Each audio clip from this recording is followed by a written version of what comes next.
Welcome to the Chief Aim podcast. This is your weekly dose of real experiences, insights, strategies, and action steps for entrepreneurs who want to build and are building something incredible. Welcome to the Chief Aim podcast. My name is Jason Graystone. And I'm Seb Bates. And we're back for another one. And we're going to be talking about something that we was carrying on from last episode before, can't really remember, but we were talking about debt and we said maybe we should do something on debt. And Seb mentioned a couple of ways that you could do that. And I thought it'd be just useful for anyone who is struggling with debt or got any bad debt for us to share some tips. Yeah, definitely. It kind of carries on from what we were saying about there's a lot of entrepreneurs, right, who have amazing businesses, but they have no idea how to manage their finances. One of the biggest issues so many of them have is they're crippled by debt. And it could be personal, it could be business. And they haven't got a strategy behind actually overcoming it and getting out of it, right? And this is where Tears of Freedom, all the stuff you do, really kind of gives these individuals a reserve parachute and teaches them how to escape it. And I know you work with hundreds of people to bring them out of that situation when it feels pretty helpless and hopeless for them, right? So, yeah, there were two main ways in which you can escape debt, which I know that I learned in the Tears of Freedom program. So it'd be cool, I think, for you to share that maybe. Yeah, amazing. Yeah, we'll go through a couple of ways that I recommend that you manage this and get yourself out of that hole. But I guess first of all, like, why do people even get into debt in the first place? And I think a lot of that is to do with feeling like you've got to take on debt to make money. I've worked with a lot of business owners who feel like they need to get investment, they need to get or some kind of debt or loan or something in order to start making money. And something that I remember saying to you the other day, Seb, is like, how can you get the next thing for free? Like that's the kind of, how can you remain as lean as possible? How can you get paid to create the thing? Like, how can you not go into bad debt? How can you get the money in before you outlay money so that you're always cash positive? And there's many ways that you can do that, and we can talk about some of that in the future. But I feel like the cause of debt is unnecessary a lot of the time. Bad debt. It's like, well, I need this, so I better get a loan so we can afford all this stuff, and then we better start making money. And you're already on a back foot trying to pay off a debt, when a lot of the time that can be eradicated just by asking yourself, how can I get that for nothing? How can I be paid to do the next thing? You know what it is? It's just a deal with someone. It's just sitting with the problem for long enough, isn't it? Without trying to solve it with money. Like, how can you resolve this problem without money? Exactly. How many times have you sat there, mate, and thought, I know this has happened to me many times, where you like, God, I don't know how we're going to get around this. And then you've got all of stuff going on in your head, and then you get 5 minutes or 10 minutes or half hour to just dwell on it enough where you just go, oh, that's it. Like, I'll just do that. And you get the answer because you're just dwelling on it and giving it the attention it needs. You're just in your own position where you're forcing yourself to be creative, right? And I think you only really know how creative you are when you're really forced to be. When you've got no other choice and no other option. One thing I would say about access to money or access to deep pockets, access to debt, however you want to put it, is as soon as your business starts to grow and it gets a bit more successful, like, money is everywhere. It's actually really easy to find and to leverage. I know we did a piece on leveraging money, right, and leveraging finances as a huge aspect, a third of the piece of the pie when it comes to leveraging something. The others were obviously time and knowledge. But the issue, of course, is people then have access to it and then they use it for the wrong thing. Or they use it for a business that hasn't got a proven concept yet, right? So they may have a concept, they might have some sort of audience, they might have an offer put together, but they haven't tested it in the market. So, the first thing I would say is it's so important you test something before you spend any money on it or borrow any money for it. But ultimately, if they're borrowing it for the business, it's probably got the right intentions. I think that the real crippling debt is people using debt personally for liabilities, right? And that's bad debt. And it's a keep up the Joneses situation, right? Definitely. I saw it in lockdown when everyone was they were dishing out furlough checks, and I saw people spending bounce back loans on Range Rovers, and not just that. Like when we went through COVID, people were taking loans but spending it on propping up their business that was damaged by COVID. So if you're trying to repair something that breaks during a certain situation, you're spending it on the wrong thing. If you're just like, because when it happens again, what are you going to do? Get another loan? Like it just doesn't work that way. So the way to spend that money would have been to spend it on, look at everything you was affected by, and how can you innovate that and make sure that never happens again? That would have been a great way to spend the loan, right? Not on a flipping, not on, just weather the storm. We'll pay a year's salary to our staff and just hope that this goes away, and then we're just back to square one. Yeah. That's kind of what we saw a lot. Do you know what? During lockdown, I told my whole team, this is now the new way of life. Like I just assumed that lockdown would last forever. This is it. I'm so glad I did, because everyone thought it was going to last a couple of weeks, and it lasted like 2 years. So I'm so glad that my approach was just, this is the new way of life. We've got to build, for this business to survive, we've got to build a business that operates in this environment. And if you're lucky enough to get a bounce back loan or furlough or whatever it is, which can give you a cash injection, it's like, right, we need to use this money to help build the digital business, the online business that will survive in this environment, right? Yeah, absolutely. Tell you what, we could do an episode on lockdown. We could do an episode. Just lockdown. What happened at lockdown? What happened in lockdown stayed in lockdown. The bottom line with debt is this, right? So there's a couple of ways that I've seen that are very effective to getting out of debt, and I didn't invent these, or at least I don't invent the concept. In fact, the first one I'm going to share is spoken a lot by Dave Ramsey. If you don't know who Dave Ramsey is, he's kind of like the American Martin Lewis type financial guy. And he come up with this snowball method. So the first method is called a snowball method. The second method is called avalanche method. And the avalanche method is mathematically cheaper and will cost you less money because it focuses on paying the highest debt down first. But the snowball method actually has the highest the highest success rate based on the concept of it and how it's built around human emotion and our love for making a lot of progress quickly and ticking it off and seeing progress. So the snowball method essentially works like this. If you've got a number of loans, let's just say you've got 5 loans. What you do is you organize them in order of the highest, basically let's just say the first one is £70, right? So whatever one's the lowest monthly payment, you start with that one first. And if it's £70, try and make up more so that you can add to it. So let's just say you make it up to £100, right? And you pay that thing off until it's gone. Okay, so if it's £200, 2 months later, that's gone. But instead of and basically you pay the minimum payments on all the others. And then instead of just keeping that 200 after that, you then roll it over to the next loan. Okay. So if the next loan was like £150 a month, you dump it onto that. So you're now paying £350 a month. And then you pay that down, and so on and so on and so on until like the last one, you're paying a huge amount of money to get it down as quickly as possible. Hope that makes sense. I've got social media posts where I give diagrams and things how this all works, but you focus on the minimum payment, the smallest payment first. That has a high success rate because of the psychology behind it. We love seeing things get paid down. We make quick wins by paying the smallest one. It's gone, onto the next. And also you can plan, like you see that, wow, in 7 months, 8 months time, I'm going to be paying £1,000 a month towards that last loan, and that's going to be like going down really, really quickly. So that's the concept behind the snowball. And the avalanche method is you pay the highest APR, like the highest interest loan first. So it's exactly the same way, but you just start with the highest APR, and then you just pay that down. Then you roll the payments over. And as I say, it's been very, very effective. I've worked through that with some of my clients and my guys, and it's very, very effective.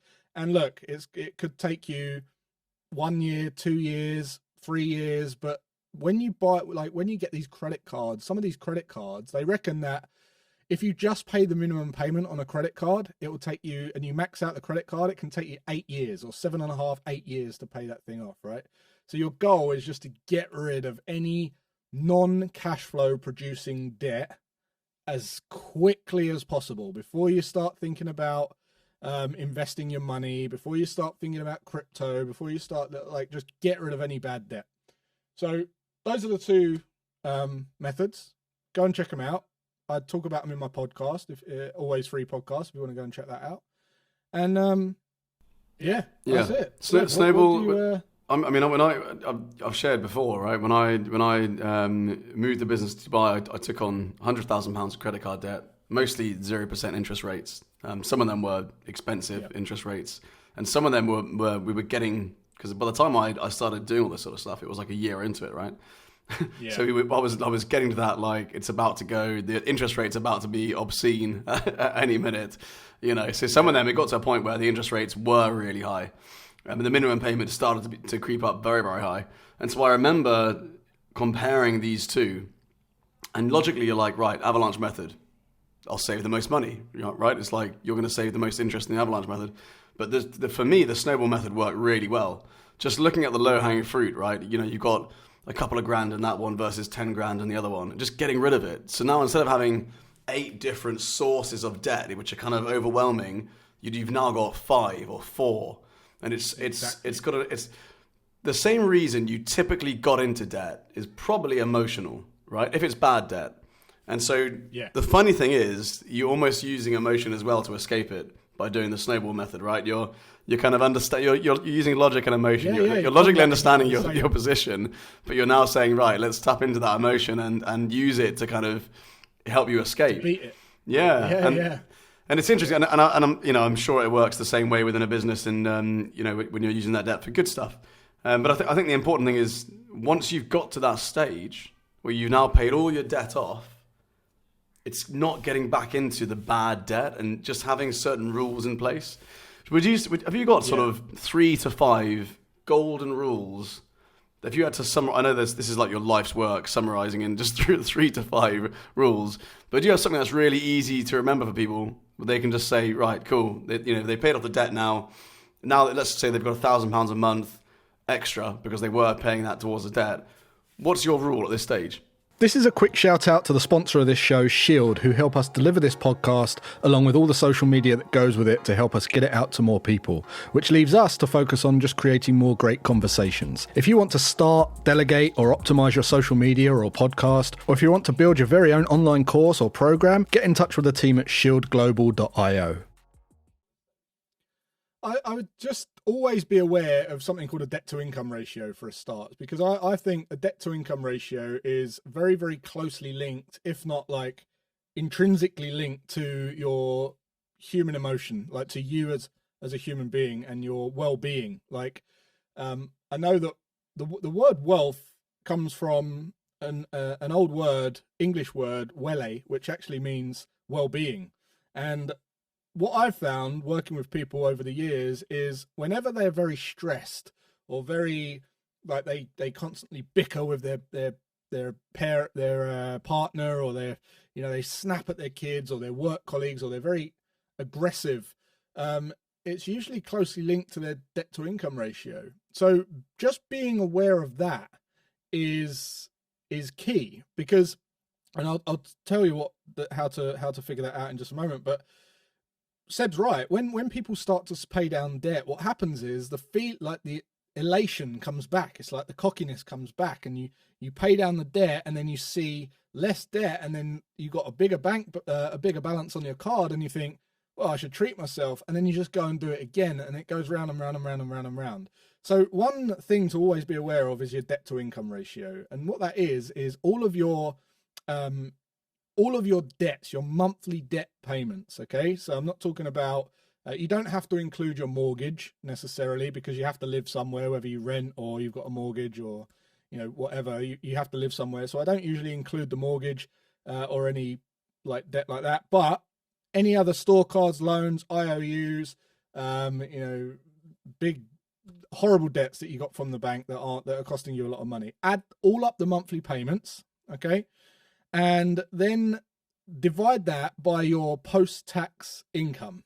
Okay, now if you're in business, you can just divide it by your revenue, your monthly revenue. But in business, it's a bit tricky because it's revenue fluctuates up and down, but your income is where it's intrinsically linked. And then you basically multiply that by 12 and you'll get a percentage. And the percentage will represent a number. So I recommend that everyone keeps it below 20, but as an absolute minimum. But definitely, ideally below 10. And the lower it goes, the better you'll feel. Because if it's up around 40, 50, you're going to feel stressed. If it's up around 60, 70, you're going to feel like you're just working for the bank. You're going to work every day for the bank, and that's it. And you're just going to feel like you're on a treadmill, and that's not what you want. So just being aware of that, keeping it below between 10 and 20, ideally below 10, is gonna do wonders for you, and it's gonna keep you in check. It's gonna stop you from ever wanting to go back into that territory again, because you'll just feel amazing. You'll be, your brain works completely differently when your DTI is low. So that's probably the one tip that I would say. Just be aware of your DTI and your debt to income ratio. There was a point where my DTI was, 60%. When I was paying more in debt repayments through these credit cards than I was able to pay myself and live off, right? And it was pretty crippling considering that. But the relief you have afterwards, once that's gone, is like a whole new lease of life, right? And this is obviously several years ago. But also, the debt to income ratio is also a metric that's used when it comes to getting funding for your business. So if you want to get crowdfunding, or you want to get a loan from a bank or whatever, they will often look at what is your revenue, monthly average revenue or yearly revenue, and what is your profit, right? Often they'll look more at revenue than profit, because a lot of people, especially in tax-paying countries, keep their profit quite low. Actualized profit is obviously higher, but they're keeping that profit low because of corp tax, right? So they look at revenue a lot of the time, and then they just assume a certain profit margin that's typical to your industry. But the having a good understanding of that debt to income ratio really means that you're then in a position to understand roughly what you can expect to fund your business with later on. So if you always stick to certain boundaries, right? And I think the 10 to 20% rule is great. I think any more than that, and it starts to your business starts to feel it a lot more. So that for me is a massive one. It's the same. It's the same as it's the same, like mortgage companies, for instance. Usually they like it below 36. But again, they're going on like they're going on your pre-tax income. In fact, just understanding what your income is after tax is a great thing, because whenever you ask people what they're on, they go, I'm on 60 grand a year, and it's always their pre-tax thing.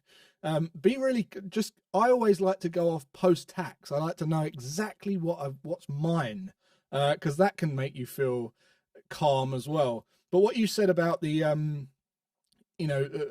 what they pay attention to when they loan you money and stuff like that as well, just by knowing your DTI will allow you to see how you can take on debt that is cash flow producing. So the beauty with DTI is you can still take on debts and your DTI can still be below 10 if it's cash flow producing, right? Because if you buy a rental property, say, and you start renting it out, and let's just say that you don't make any money on it, but it's break even, you can factor that in and it's not a debt anymore, and you've still got the rental income coming in. So it only goes up when it's bad debt, and that is going to have a direct impact on your well-being as a person, because it always does. It always does. So this sort of stuff is the stuff that needs to be taught in schools. Do you know what I mean? And it's like if you're employed, this is really important. If you've got a business, all of this stuff applies to your business as well as your personal life, Yeah. right? And it's even more important if you've got a business, because now you're typically responsible for other people as well, right? If you don't have your numbers together, and you understand what you're doing, where you're going, and you know the ratios and your debt to income ratio, all that sort of stuff, then it's like you're doing your employees a disservice, because now you're putting them at risk as well as you. And Exactly. you know, in my opinion, you're taking on so much more responsibility than you realize when you employ someone. That's just how I feel about it, right? You know, I would hate to turn around to a member of my team and say, look, sorry, I'm going to have to let you go because I've messed up the spreadsheets and because I didn't do the homework and I wasn't, you know, completely organized in all of this. All right, so look, I think that's enough about debt. And when I say it's enough about debt, I don't mean that in a way where you should think it as some kind of taboo or doom and gloom. Everyone should just get close to their money and get really, know the numbers all the time. Don't look at it as a negative or a positive. It's just something that we need, and we need to manage it wisely if we're going to do well in business and in life. So that's it from us for this week, and in next week's episode I think we're going to talk about something a little bit different.